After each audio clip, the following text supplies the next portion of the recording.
रीवा से खबर दिखाते हैं, जहां विकास की नई उड़ान अब रीवा से नजर आई है और सीधे हवाई यात्रा अब रीवा के लोग कर सकेंगे। विंध्यवासियों के लिए सोमवार का दिन ऐतिहासिक दिन रहा है, क्योंकि लंबे इंतजार के बाद आखिरकार रीवा एयरपोर्ट से 72 सीटर विमान सेवा की शुरुआत हो गई है।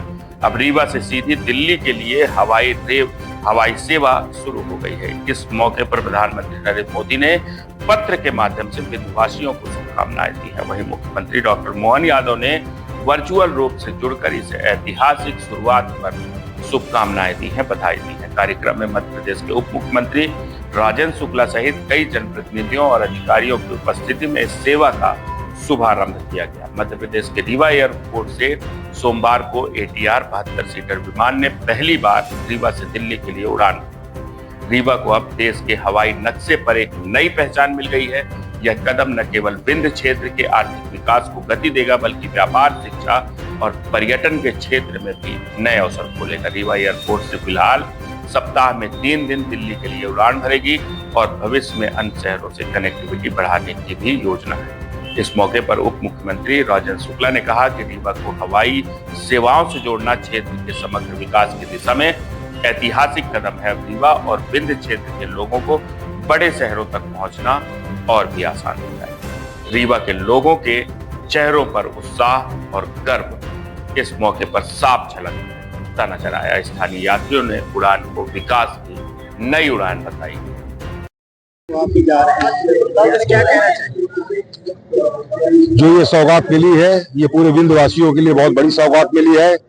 इस अवसर पर मैं देश के प्रधानमंत्री आदरणीय नरेंद्र मोदी जी को, मध्य प्रदेश के यशस्वी मुख्यमंत्री डॉक्टर मोहन यादव जी को, मध्य प्रदेश शासन के उप मुख्यमंत्री आदरणीय राजेंद्र शुक्ला जी को, जिनका 13 वर्षों का ये सपना था आज साकार हो रहा, उनको, पूर्व माननीय सांसद जनार्दन मिश्रा जी को, गणेश सिंह जी को, राजेश मिश्रा जी को, जिन जनप्रतिनिधियों ने हर जगह अपनी जो भूमिका है, उनको सबको बहुत बहुत बधाई देता हूं और पूरी उम्मीद करता हूं इससे विंध्य को विकास के पंख लगेंगे। धन्यवाद।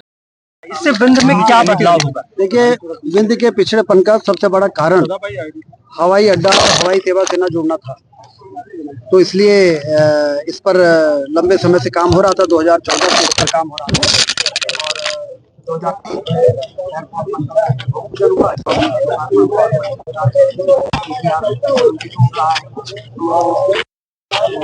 यहाँ पर पर्यटन व्यवसाय बढ़ाने में बहुत बड़ा योगदान है। अभी तो लोग सोचते हैं कि रीवा आना है, किसी भी विषय को बुलाते थे, जैसे काम करना पड़ेगा, बना रहा है जबलपुर की और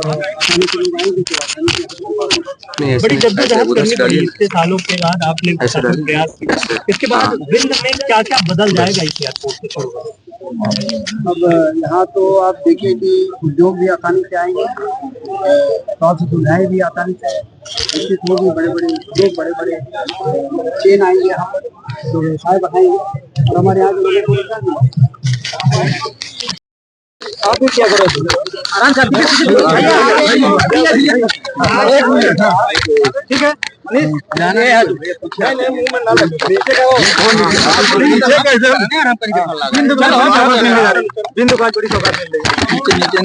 सही कहा आपने, बहुत बड़ी सौगात को आज नीचे हवाई सेवा से विंध्य न जुड़ा होने के कारण विकास की ऊंचाई पर नहीं पहुंच पा रहा था, जहां का वास्तव में विंध्य हकदार है। लेकिन हाईवे और रेलवे कनेक्टिविटी के साथ साथ एयर कनेक्टिविटी जो मिली है, उससे अब तेजी से विकास की गति को बढ़ाने में काफी मदद मिलेगी। यहाँ पर निवेश आसानी से आ सकेगा, टूरिज्म बहुत तेजी से बढ़ेगा, व्यापार बढ़ेगा, उससे रोजगार के अवसर सृजित होंगे, उससे बेरोजगार नौजवानों को काम मिलेगा और हमारी स्वास्थ्य सुविधाओं में भी विकास करने के लिए जो ये कमी थी वो भी दूर होगी। तो कुल मिला के ये एक बहुत बड़ा सौगात है, लाभ है जो आज विंध्य क्षेत्र की जनता को प्राप्त हुआ है। आगे का लक्ष्य क्या है? इससे बड़ी क्या सौगात मिलने वाली है? अब इसके बाद तो ऑटो मोड में आ जाएगा हमारा विंध्य क्षेत्र विकास की दिशा में, और निरंतर आप देख ही रहे हैं काम हो ही रहा है। आप सबको ध्यान होगा, जब मैं 2018 में पर्चा भरने जा रहा था तो आप लोगों ने कहा था कि आप क्या काम करेंगे रीवा में, तो हमने कहा था हवाई जहाज उड़ाएंगे। तो हवाई जहाज उड़ेगा आज।